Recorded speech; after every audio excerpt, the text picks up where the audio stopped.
Hope in Darkness is a podcast that addresses sensitive topics, including torture, abuse, and human rights violations. Listener discretion is advised. About a month before the uprising at El Helicoide, Illinois Senator Dick Durbin got a chance to go to Venezuela to plead for Josh and Thammy's release.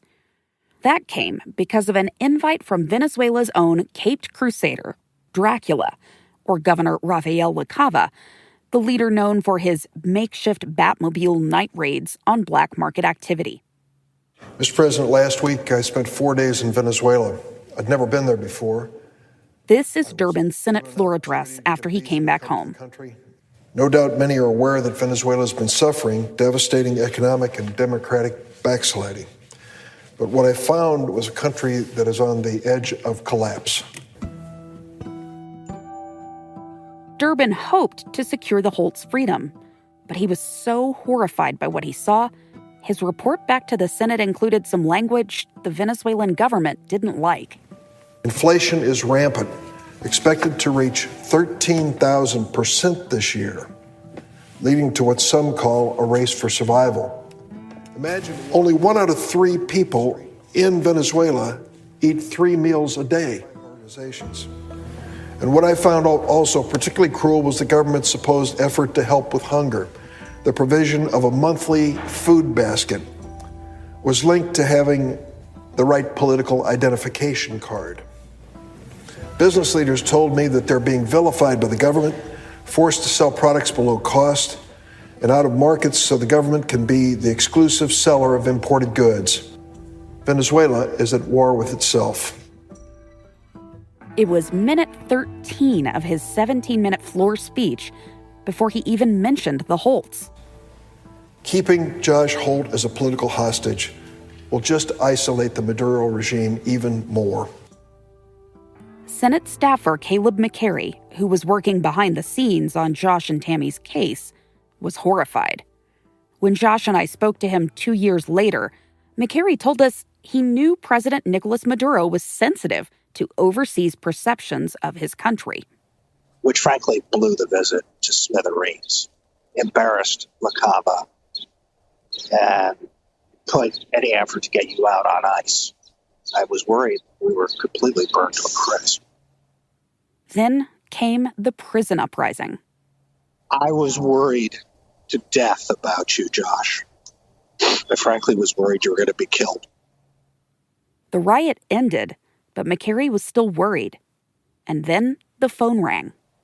I got a call from LaCava, and the timing of this was 1 week after Maduro had staged his reelection. LaCava, Dracula, had an offer. If McCary could get his boss, Senator Bob Corker, to go to Venezuela in person. He said, I think the president's prepared to release Josh Holt. I'm Becky Bruce, and this is Hope in Darkness, Episode 12, Homecoming. Senate Foreign Relations Chairman Bob Corker visited Venezuela just yesterday. Just so grateful for what you guys have done and for thinking about me and caring about me, just a normal person. I love you. I'm so glad you're home. Oh, I'm so glad you're home. I love you. More after this.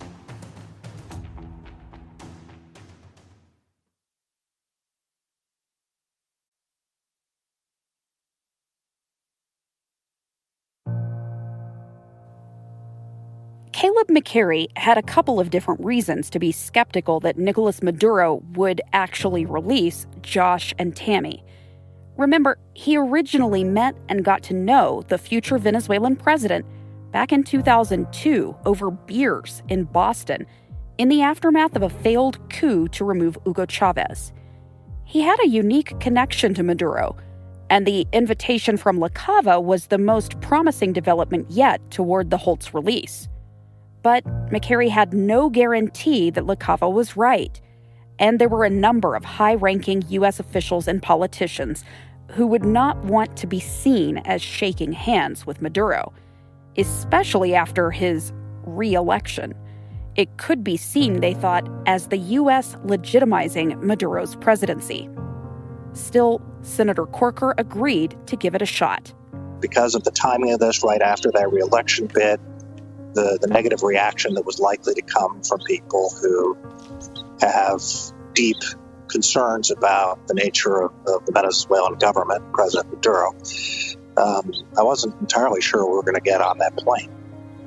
I didn't tell even Senator Hatch's office that we were going until I was on the plane in Washington with the doors shut.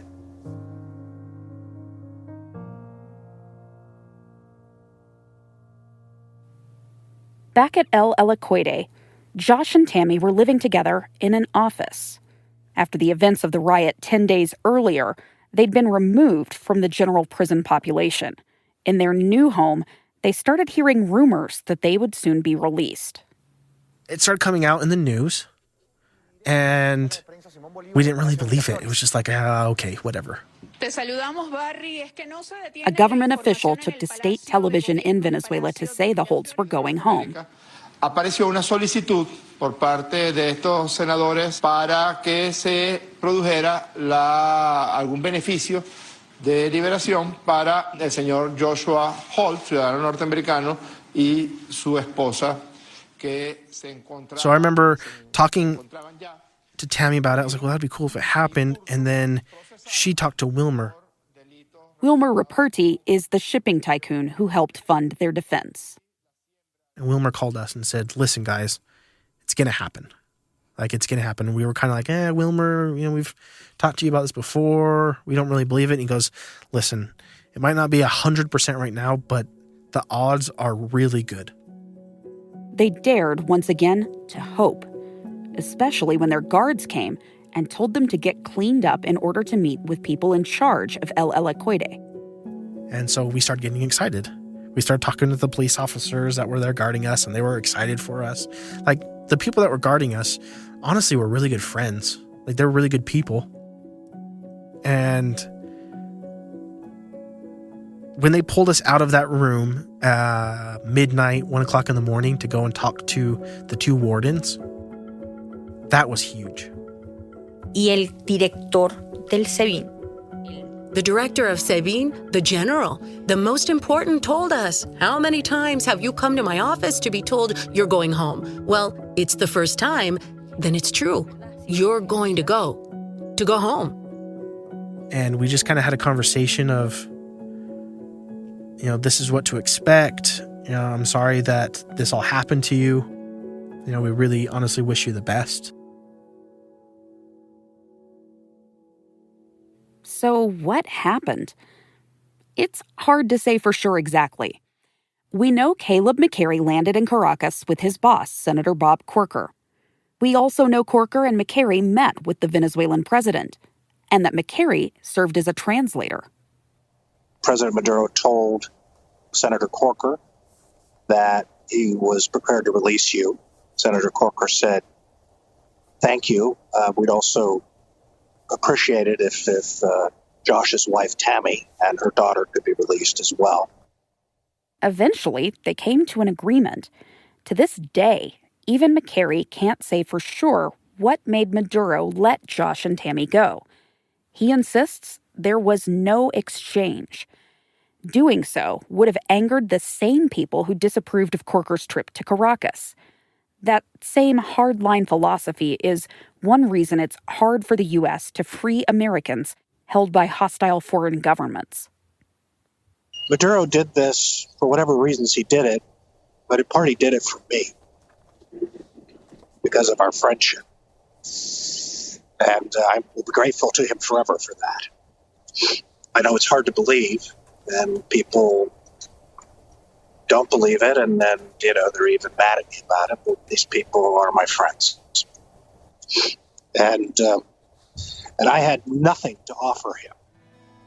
I couldn't offer him anything. All I had to do was try to convince him that it was the best thing was to let you go home. And that's the story. Several hours after their midnight meeting with the warden, Josh and Thamy prepared to leave El Alacuete. They didn't accumulate much during their time in prison, but what they had, they whittled down to fit into 2 backpacks. To Josh's surprise, The person who came to set them free was Gustavo Gonzalez Lopez, Venezuela's Minister of Interior, Justice, and Peace. That's the same man who just under 2 years before paraded photos and video of Josh and Thamy on state television and implied they were spies. De nacionalidad norteamericana, identificado como Joshua Anthony Holt, quien tenía ocultas armas y municiones de guerra y mapas estratégicos de la ciudad capital. Gonzalez Lopez came in to us, shook my hand again. I'd met with him a couple times before that. And so now we were on a first name basis type of thing. And he was excited for us. And he brought this bag, a Venezuelan bag. He brought his Venezuelan flag from off his office, gave it to us, and gave us a bunch of other stuff, some shirts from the Olympians, just a bunch of stuff. And he just said, I really wish you well, and I'm sorry that you had to go through this. They got into a car with Gonzalez Lopez and headed to the airport. They were headed not to Utah, but to Washington, D.C., where President Trump wanted to meet them in the Oval Office. And it was so crazy that we actually pulled up to the gate where Nicolas Maduro would pull up to get into his personal hangar. There, Josh and Thamy met up with Senator Corker and McCary, as well as Governor LaCava. I didn't know whether or not you were actually going to be released. I thought you were going to be. But I didn't know until you stepped out of that van and, Senator Corker greeted you and I hugged you. That was the second time I hugged you. The first time was in February, and you remember what you whispered in my ear, which was, "Get me out of here." And so it was a good bookend. But one large shadow clouded the release. Yo no sabía si él de verdad iba a dejar venir a Marianne. I didn't know if I was going to reunite with Marianne. One of the biggest concerns was about Tammy's daughter and making sure her father was okay with her leaving the country. Tammy's older daughter, Marianne, had been living with her dad for most of the imprisonment. And so the embassy was not sure they were going to be able to do that. Yo no me iba a montar en el avión. I wasn't going to get on the plane if I had to leave Marianne in Venezuela, but I didn't have the option. Senator Bob Corker told me that if I didn't get on the plane, they couldn't help me back in the U.S. As they waited to board, Thamy breathed a sigh of relief. Marianne's father drove up with the young girl.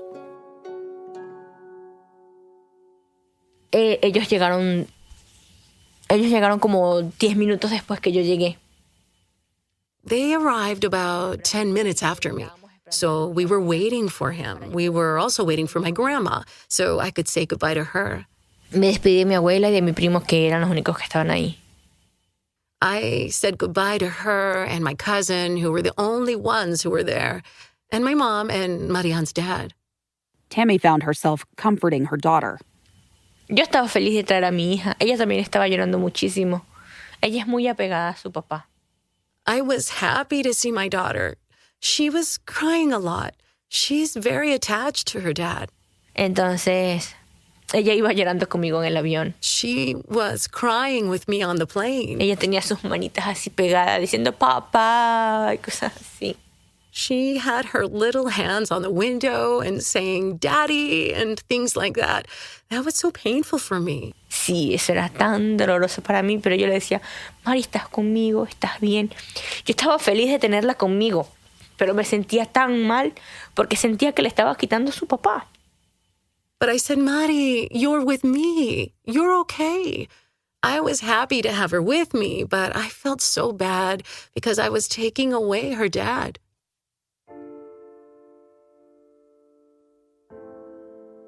She also had to process her own goodbyes, the finality of it. She gained her freedom, but was leaving behind her home and her family. I never could go to my apartment. I never could see my friends. I couldn't celebrate my freedom in Venezuela. I just got on the plane, said goodbye to my family, and started a new life here. It was like I was a doll.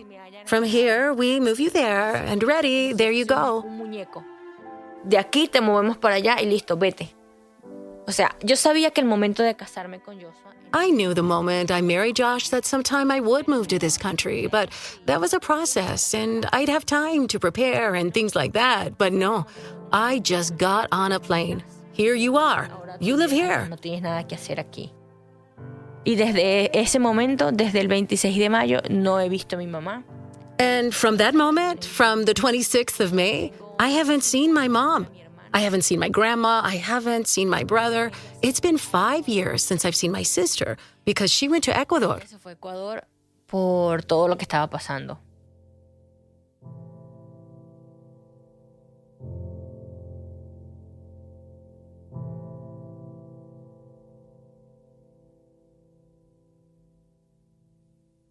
And we get in the plane, we get our bags taken care of, we take our picture right outside the door, and then everyone just starts filing in. And the plane goes and starts to take off. And then out of nowhere, it just starts slowing down. Josh felt like his heart stopped. Maybe they wouldn't get to go after all. I was freaking out. In my mind, I'm thinking, oh no.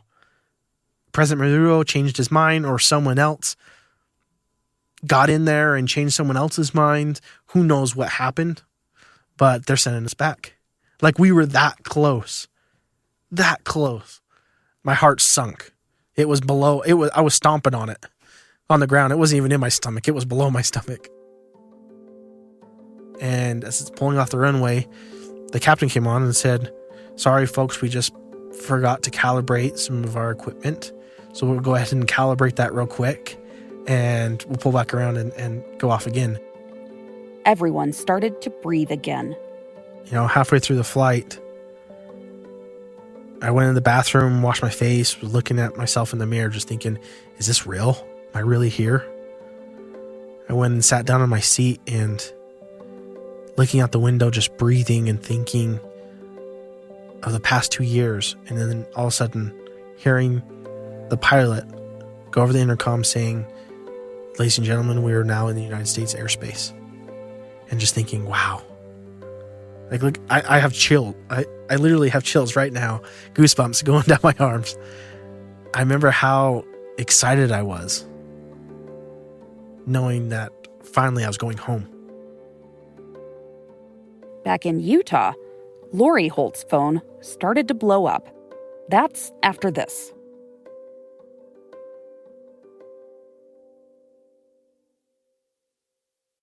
Here's the thing about home security companies. Most of them trap you with high prices, tricky contracts, and lousy customer support.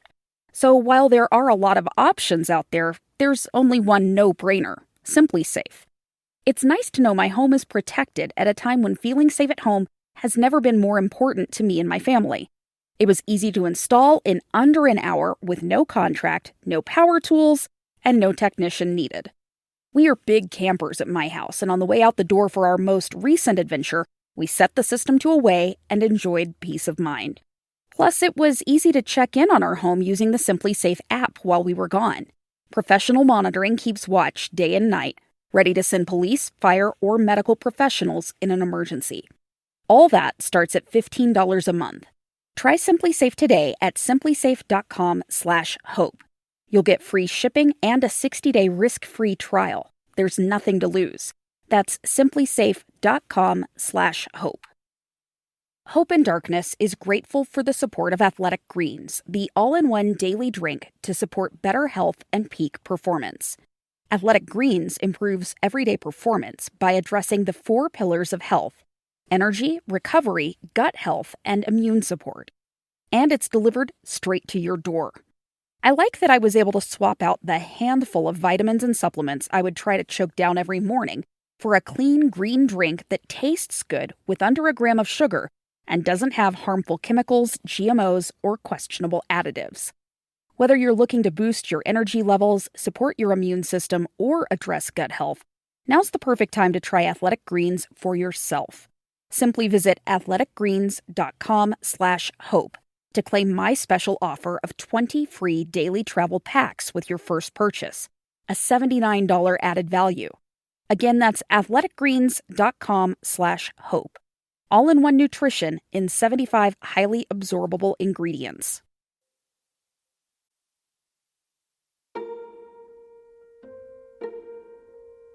Cell phone notifications jolted Lori and Jason Holt awake in the middle of a quiet May night.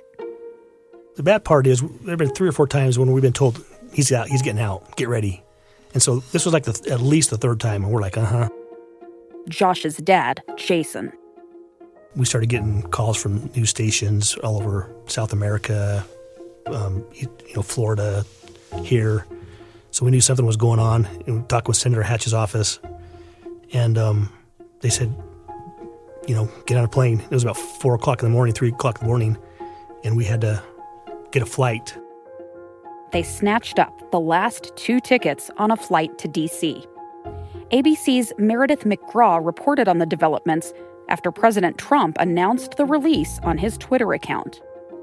Senate Foreign Relations Chairman Bob Corker visited Venezuela just yesterday ahead of this announcement, and Senator Orrin Hatch, a Republican senator from Utah, said he also has been working hard on Holt's release and thanked Corker in a statement, saying that he's worked with ambassadors from all over the world, a network of contacts in Venezuela, and even President Maduro himself in order to make this release happen. On the ground in Washington, Jason and Lori found themselves waiting in one room while President Trump's personal physician checked out the Holts in another. For me, the best moment of this entire thing was when you and Thamy were getting your medical exams. I walked in the next room and your mom gave me the biggest hug, and I said, "Your son's in the next room, ma'am. You're going to see him in just a few minutes." That was far more to me than going to the Oval Office. Caleb McCary will tell you that Lori Holt's intense determination to get her son home and refusal to give up was the driving force behind his freedom.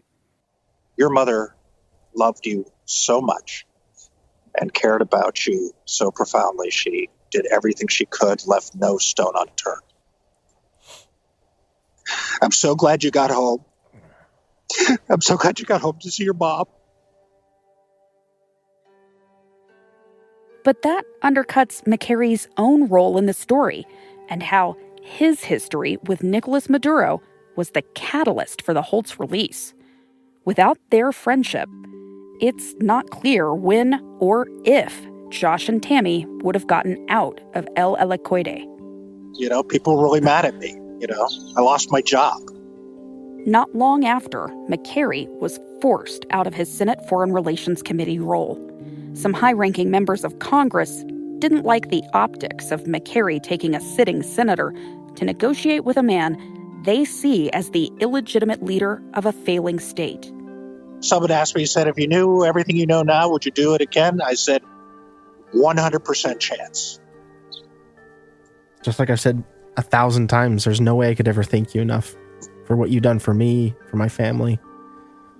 Thanks to you. Thanks for the effort that you put in. Yeah. It's my pleasure to do it for you and for your family, for your mother.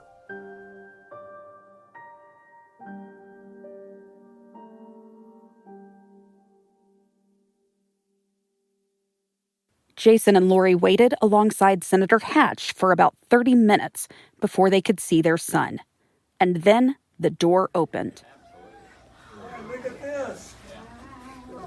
That's the first time that we saw him. That lasted 3 minutes. Senator Hatch tweeted out this video of the reunion. And she just ran up to me and just gave me the biggest hug I've ever received from my mom. And she just cried. She just cried on my shoulder. She says, "You're here. I have you in my arms. I'm never letting you go ever again." And I was so happy. I was so happy just to be there. And then she let me go and went and grabbed Thamy. And then I went and hugged my dad, and he just said what he always says, "I love you, bud."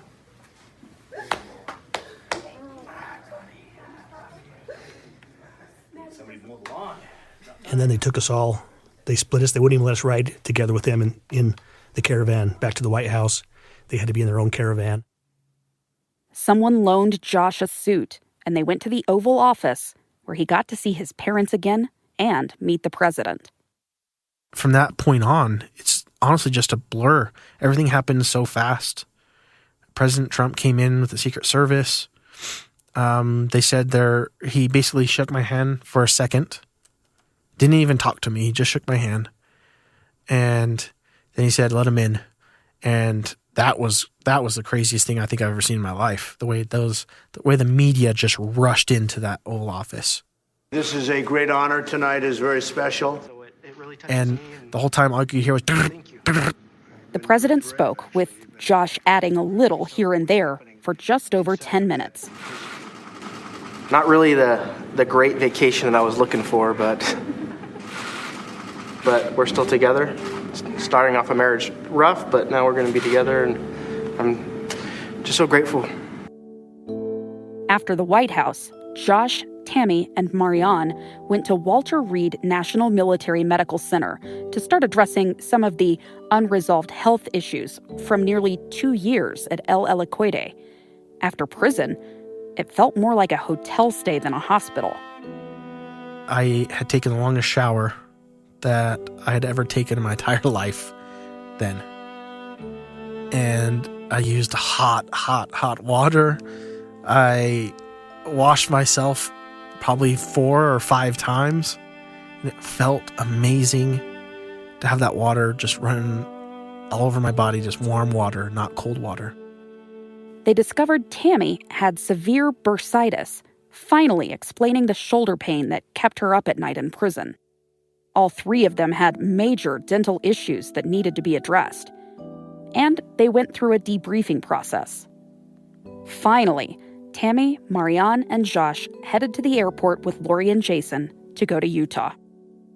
Here I am with my family just walking through the airport like an average Joe. It was just an adjustment. I guess I should say that. It's hard to process everything.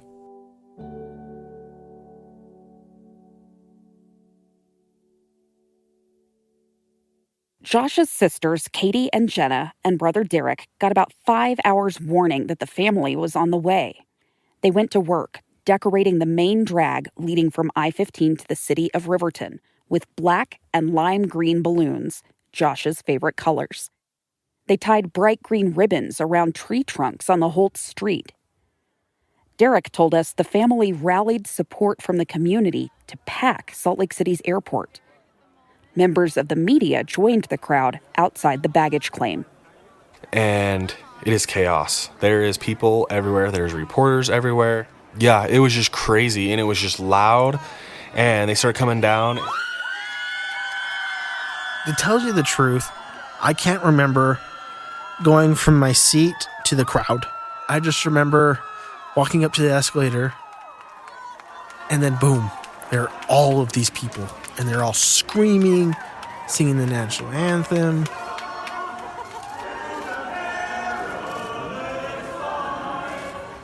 Natty, Marianne's younger sister, had been living with Lori and Jason for several months.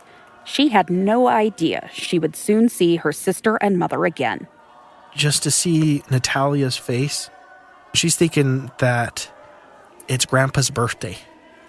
And that all these people are here to celebrate Grandpa's birthday. That's what she thought. And so when she sees her mom and sister coming down the escalator and see how she lost it and the way they hugged, and the reunion was just amazing. It's honestly, I'm at a loss of words. I can't explain the way it felt. Sentía que tenía todo completo, aunque mi corazón estaba un poco partido por dejar mi familia. I felt like everything was complete, even though my heart was a little torn for having left my family. This is something I have to contend with and will for many years. But I have to mentalize that now I live here. My home is now here. Mi hogar ahora está aquí. Everyone piled into the limo for the ride to Riverton, where Josh's neighbors were ready and waiting to celebrate. Hundreds of people lined the streets, holding signs and waving. We wanted to thank all the people that have supported us, the whole time we were over there. It was hard, but we definitely felt the help of the support of the people here, of the prayers. We want to say thank you to all the many prayers that were given in our behalf. We wanted to thank Carlos. Senator Hatch was very, very helpful. He was always there for us, always worrying about us. And the people that went to Venezuela to finally get our freedom. Mr. McCary, they're great people. And so thank you all very much. We don't want to take any questions right now. Josh stayed and shook every single person's hand and thanked them, which a lot of people, what he just went through, wouldn't have done that, I don't think. They'd have been like, sorry, we'll do a meet and greet later. But he sat there and let every single person come by and talk to him.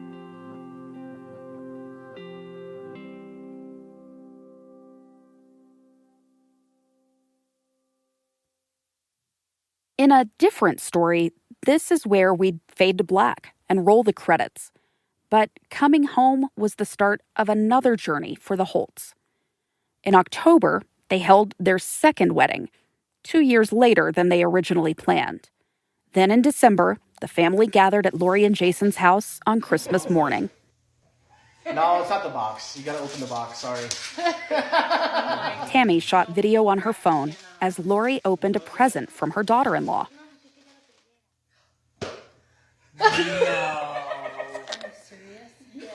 Jason couldn't see what his wife was holding yet, and she was too overcome to speak. Thamy had framed and wrapped an ultrasound printout. She and Josh were expecting.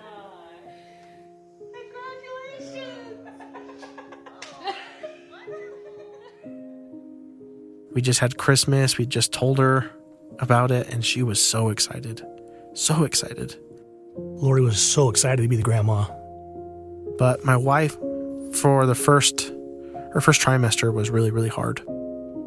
And I remember one day she bled a lot. And so I called my mom and told my mom what had happened. And I told her that we were going to see the doctor. She said, well, I'm coming then. I can't work. That's just my mom. She had to be there. And she walked in and they saw the baby and they saw that everything was fine.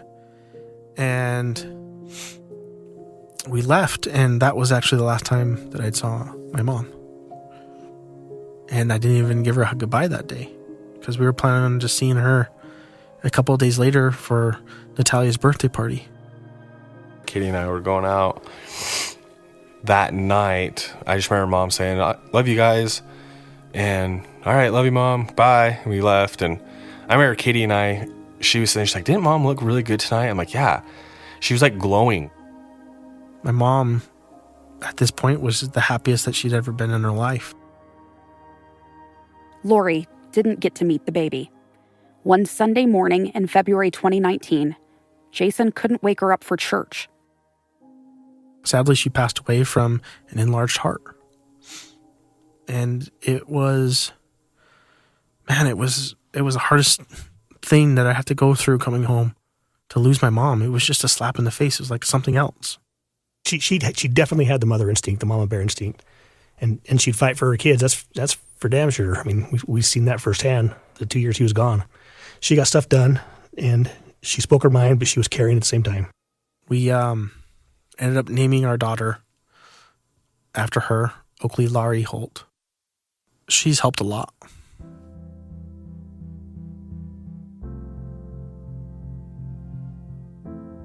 The baby is about 9 months old now.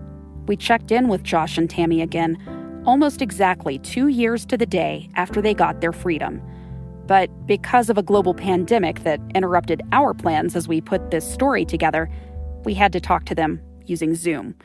The COVID-19 outbreak also interrupted Tammy's plans for a family reunion in Ecuador.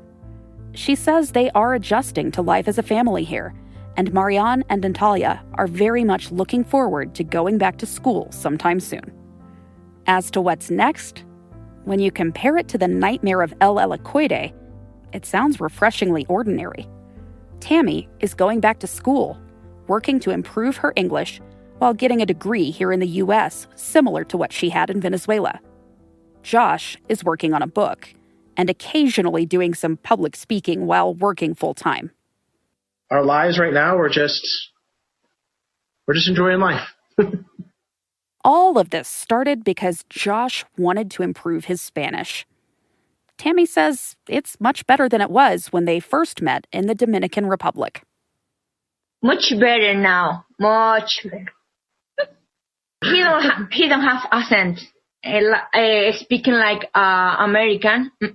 No more. Yep. Gone. It's funny when we're talking in stores and I'm talking to her, we'll have people come up and start talking to us in Spanish, and they'll go, "How long have you been talking Spanish?" And I'm like, "Just a couple of years." And they're like, "Your accent's amazing. Yeah. You don't even have one." I just said, "Well, hope not after what I've been through."